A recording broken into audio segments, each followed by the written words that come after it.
What check washing is the act of taking a legitimate check, so one that you wrote, but then a fraudster somehow gets their hand on it.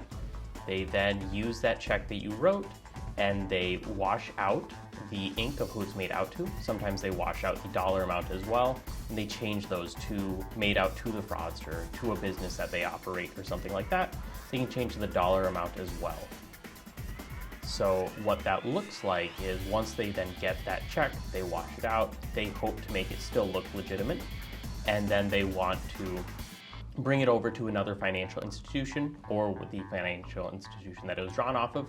Hopefully they cash that check and then they run off with the money. Then eventually you view your statement, you see that, hey, I wrote this check out to my insurance company or whoever, or for a different dollar amount. Then you go and investigate, you get the check image, and you realize that it was made out to a different person. Now, once it gets to that point, usually for your financial institution is able to help, but there are a couple different things that you can do to actually just prevent it from happening in the first place. The first is when you're writing out that check, what you can do is you want to make sure that whenever you write the check, you want to use a black gel ink pen. It's a little bit harder to wash because if you have to work really hard to wash out that ink, then it's going to look like it's washed and hopefully that financial institution won't accept it.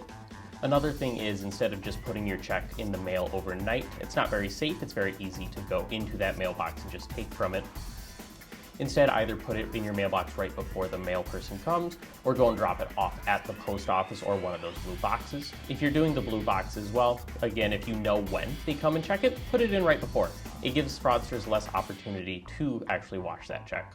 But if you do find that a check that you wrote was washed or you suspect it is, go and talk to your financial institution. They should be able to pull up images of it, or if it hasn't been cashed yet, but the place you mailed it to says they haven't got it, you can put out a stop payment for it to make sure that the fraudster doesn't actually get access to those funds.